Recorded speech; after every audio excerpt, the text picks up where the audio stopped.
मुख्यमंत्री जी, यदि आप ईमानदार हैं, इस बात का जवाब दीजिए, ये अवैध कॉलोनियां क्यों काटी जा रही हैं, इन पर कार्रवाई क्यों नहीं। तो नगर की जनता की तरफ से 5 क्वेश्चनों के जवाब पूछना चाहता हूँ। वो 5 क्वेश्चन क्या है कि मुख्यमंत्री जी, आप अगर यदि ईमानदार हैं, कल यदि आप आ रहे हैं तो मैं सबसे पहले आपके नोटिस में देना चाहता हूं। मेरा क्वेश्चन नंबर 1 है कि आपके जो पदाधिकारी हैं, आपका एमएलए, आपका मंत्री, आपका मेयर, आपका के भाजपा के पार्षद और जो जितने पदाधिकारी धन्ना प्रमुख, चोर प्रमुख, पता नहीं कितने कितने के प्रमुख बन चुके हैं, ये भ्रष्टाचार में शामिल हो चुके हैं। एकदम विचारधारा समाचार से आपका स्वागत है।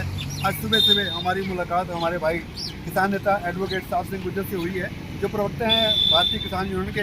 लेते जानकारी भाई साहब, आप सुबह सवेरे कहाँ जा रहे हैं आप? भाई आज सुबह सुबह सबसे पहले सभी दर्शकों को नमस्कार। मैं आज सुबह सुबह मुख्यमंत्री का जन संवाद का जो प्रोग्राम है उसके आयोजक से मिलने जा रहा हूँ। मैं उसके आयोजक से परमिशन लेना चाहता हूँ कि मुख्यमंत्री से मैं भी कुछ क्वेश्चन पूछना चाहता हूँ, वो भी शहर की जनता के लिए, क्योंकि मुझे सुनने में आया कि मुख्यमंत्री जी कल दशहरा ग्राउंड में जिला यमुनानगर के अंदर जन संवाद करने के लिए आ रहे हैं, ताकि लोगों की समस्याओं को खुद रूबरू आके सुने। तो मैं पूछना चाहता हूँ मुख्यमंत्री जी के आयोजक से कि वहाँ पर किसानों का भी जाना जरूरी है। समस्याएं तो किसानों की हैं, गरीबों की हैं, दुकानदारों की, व्यापारियों की है और इसके दुकानदारों की है।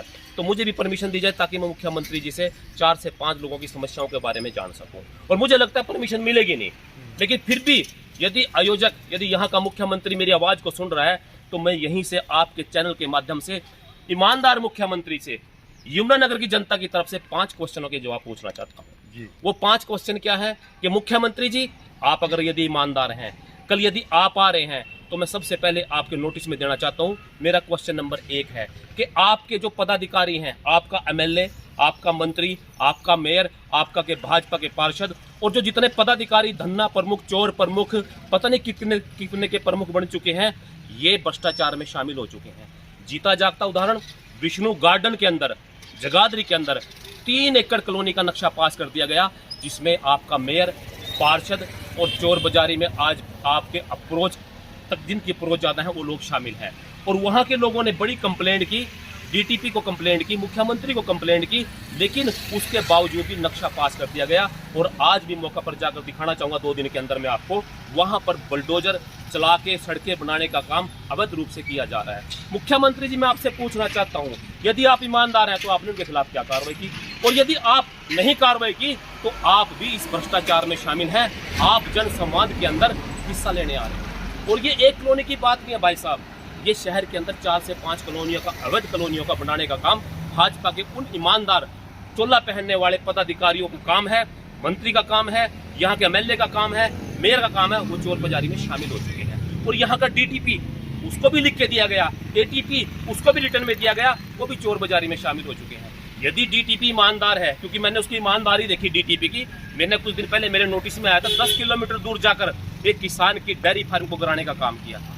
यहाँ से दुकानदार की दुकान को गिराने का काम किया था उस डीटीपी ने, कह के कि अवैध है, जबकि वो टाउन प्लानिंग अकॉर्डिंग कराई थी। उस डीटीपी से पूछना चाहता हूँ, यहाँ चुप्पी मार के क्यों बैठा हुआ है भाई, एटीपी क्यों बैठा हुआ है? तो मेरा पहला क्वेश्चन मुख्यमंत्री जी, यदि आप ईमानदार हैं, इस बात का जवाब दीजिए, ये अवैध कॉलोनियां क्यों काटी जा रही हैं, इन पर कार्रवाई क्यों नहीं। और मेरा दूसरा क्वेश्चन कि आपने कहा था, हरियाणा की जनता को वादा किया था कि गड़बड़ी हो चुकी है सर्वे के अंदर, लोग परेशान हो चुके हैं असेसमेंट को लेकर, यासी कंपनी के खिलाफ मुकदमा दर्ज कर दिया गया है। उनके खिलाफ जो आपने पैसा हरियाणा सरकार का लगभग 300 करोड़ बर्बाद किया था, वो वापस ले लिया जाएगा, उस पर क्या कार्रवाई की गई? उस मुकदमे में कितने लोग गिरफ्तार किए गए? हरियाणा सरकार का पैसा वापस आया या नहीं? ये मेरा मुख्यमंत्री जी से दूसरा क्वेश्चन। और इसके बाद मेरा तीसरा क्वेश्चन मुख्यमंत्री जी से है कि आपके रजिस्ट्री घोटाला यहाँ पर हो चुका है। अनऑथराइज कॉलोनी के नाम पर लोगों की रजिस्ट्रियां बंद हैं, लोग परेशान हैं, असेसमेंट की वजह से परेशान है। 2 लाख रुपया देकर यहाँ रजिस्ट्री हो रही है। उसके लिए सीएम फ्लाइंग चंडीगढ़ से आई थी, 4 से 5 बार रेड डाली गई। उस कार्रवाई की क्या रिपोर्ट है? कितने लोगों को गिरफ्तार किया गया, कितने लोग पकड़े गए? उस सीएम फ्लाइंग की डिटेल रिपोर्ट जनता के सामने सार्वजनिक करें। मेरा तीसरा क्वेश्चन मुख्यमंत्री जी से ये है। और मेरा चौथा क्वेश्चन एक और भी है कि जब एडमिशन हो रहे थे प्राइवेट स्कूलों के खिलाफ लोगों ने शिकायतें की थी, बुक सेलर जो बड़े बड़े प्राइवेट स्कूल थे, उनके खिलाफ भी सीएम फ्लाइंग ने रेड डालने का काम किया था।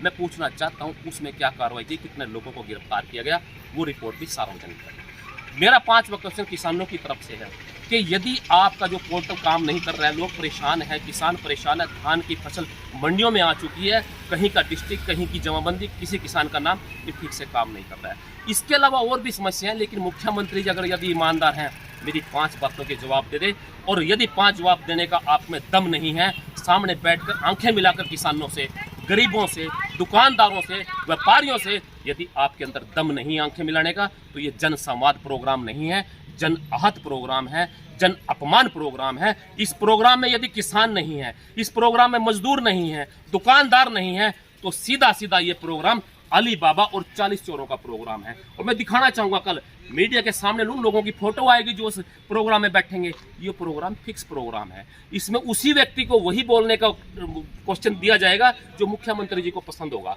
ना पसंद करने वाला अगर कोई क्वेश्चन होगा तो मुख्यमंत्री जी उठाकर जन संवाद के बीच में से पुलिस उठा के थाने में ले जाती है। इसलिए मुख्यमंत्री जी ये ढोंग और नौटंकी छोड़िए। यदि आप सही ईमानदार हैं तो मेरे 5 क्वेश्चनों का जवाब कल संवाद में दीजिए। और यदि आप मुझे परमिशन वहां बैठने की नहीं दी जाती, मैं चाहता हूं वर्चुअल परमिशन दे दें मुझे। आज तो वर्चुअल कार्रवाई हो जाती है, कहीं से भी आदमी क्वेश्चन पूछ लेता है।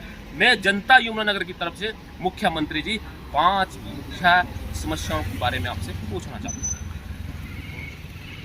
गार्डन में कॉलोनी के जिक्र कर रहे हैं आप, उस कॉलोनी के बारे में थोड़ा डिटेल से बताएं, क्योंकि वहाँ डिप्टी मेयर प्रवीण शर्मा का क्षेत्र माना जाता है। वो शायद उसका भी नाम इसमें शामिल है घोटाले में। मैं दिखाना चाहूंगा, ये उसका नक्शा है, विष्णु गार्डन कॉलोनी का नक्शा ये है, जिसमें 3 एकड़ भी लिखा हुआ है और प्लॉट भी कट चुके हैं। इसमें आपने जो नाम लिए ये भी शामिल हैं। जांच की जाए तो 4 से 5 लोग इस घोटाले में शामिल है, और ये एक कॉलोनी नहीं है, इसके अलावा 4-5 कॉलोनी ऐसी कट रही है, लोग परेशान हैं। और ये जो आपने बात कहा कि भाई ये लोग शामिल हैं, अगर मुख्यमंत्री जी कार्रवाई नहीं करते, सीधे सीधे मुख्यमंत्री भी शामिल हैं। और जो मुख्यमंत्री बार बार चक्कर लगा रहे यमुनानगर का, लोगों की जनता, शहर की जनता समझ लिया कि शायद मुख्यमंत्री यहाँ के बड़े ही फिक्रमंद है। फिक्रमंद नहीं है, मुख्यमंत्री जी अपना हिसाब लेने आते हैं, कलेक्शन लेने आते हैं। यदि कार्रवाई नहीं करते तो मैं चाहता हूँ मुख्यमंत्री जी इस कॉलोनी को तुरंत बैन किया जाए, नहीं तो मैं चेतावनी देना चाहता हूँ, आपको वक्त देना चाहता हूँ। 3 से 4 दिन तक अगर इस कॉलोनी को बंद नहीं किया गया, शहर का गरीब, किसान, मजदूर मौका पर जाकर इस कॉलोनी को बंद कराने का मैं भारतीय किसान यूनियन से भी नहीं जुड़ा हुआ था। शहर का स्टंट डालने का कारण जो शहर के अंदर हुआ था, उस हॉस्पिटल को बचाने का काम यहाँ का मुख्यमंत्री शामिल था, वहाँ का उस टाइम का सीएम शामिल था। उसके बाद भी हम डरे नहीं, हमने तो उसको बंद कराने का काम किया। ये कॉलोनी तो कुछ भी नहीं है। शहर की जनता, शहर का किसान वहाँ जाएगा, बंद कराने का काम करेगा। और भ्रष्टाचारियों से मैं डरता नहीं। यदि मुख्यमंत्री ईमानदार है, मैं 100% डरूंगा। यहाँ का मेयर ईमानदार है, मैं डरूंगा। विधायक ईमानदार है, मैं डरूंगा। क्योंकि हमेशा व्यक्ति को ईमानदार व्यक्ति से डरना चाहिए। यदि सामने वाला भ्रष्टाचारी है, यदि सामने वाला नौटंकीबाज है, ड्रामेबाज है, घोटालेबाज है, तो कभी भी डरना नहीं चाहिए। इसलिए मैं डरता नहीं। और ये बार बार ढोंग करते हैं। अभी एक और नारा लगाया इन्होंने, मैं देख रहा था, सड़कों पर लिखा हुआ है मेरा माटी मेरा देश। ये ढोंग यानी कि नौटंकी है।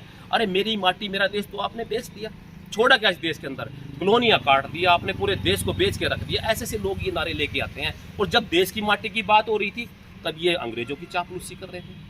आज जय माता की लगाते हैं इतना जोर से नारे। अरे बेशर्म लोगों, भारतीय जनता पार्टी के लोगों, भारतीय चोर पार्टी के लोगों, जब भारत माता की जय बोलने का वक्त था, तब तुम अंग्रेजों की जय बोल रहे थे। इसलिए मैं इन भारतीय चोर पार्टी के लोगों से, भारतीय जालिम पार्टी के लोगों से, भाईचारा जलाओ पार्टी के लोगों से, धर्म तोड़ो पार्टी के लोगों से, जातियां तोड़ो पार्टी के लोगों से डरने का काम है। ये जनसंवाद है, भाजपा संवाद है? ये जन संवाद, या इसको कहेंगे ये अली बाबा और 40 चोरों का संवाद है। ये अली बाबा और 40 चोर संवाद करेंगे, मुख्यमंत्री जी हिसाब लेंगे, कितना कमाया, कितना खाया, कितना लगाया। और एक क्वेश्चन और भी है मेरा, मुख्यमंत्री जाते जाते उसका जवाब कोई नहीं दे पाया।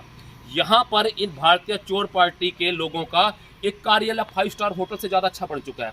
एक नहीं है, हर डिस्ट्रिक्ट के अंदर 2 से 3 तक बन चुके हैं। इसकी फंडिंग कहाँ से आई है? मैं आपके चैनल के माध्यम से पूछना चाहता हूँ, मुख्यमंत्री यदि ईमानदार हैं, इस पार्टी के कार्यालय की फंडिंग कहाँ से आई, इसको डिस्प्ले करने का काम करें। मेरे पास एक बहस कर रहा था भाजपा चोर पार्टी का व्यक्ति, कह रहे जी हमने अपनी पॉकेट से फंडिंग दी है। मैंने कहा अगर आपने अपनी पॉकेट से फंडिंग दी है तो वो डिटेल, वो अकाउंट स्टेटमेंट डिस्प्ले करने का काम करें। मुख्यमंत्री जानना चाहता हूँ, यदि आप ईमानदार हैं तो मेरी बातों के जवाब देने का काम। प्रदेश की जनता के नाम राष्ट्रम बोल रहा है। मेरी प्रदेश की जनता के नाम यही है कि लूट लिया सारा देश, और कितना लूटेंगे? लूट लिया सारा देश, और कितना लूटेंगे? अरे भारतीय चोर पार्टी के लोगों, तुम्हारे विकास का तो पता नहीं, और जूते खाने का रिकॉर्ड। और इनका जवाब मेरी माटी मेरी देश का जवाब, हमारा जूता जनता का देश और भाजपा के उम्मीदवारों पे पड़ने वाला है। ये सारे रिकॉर्ड आने वाले टाइम में टूटने वाले हैं।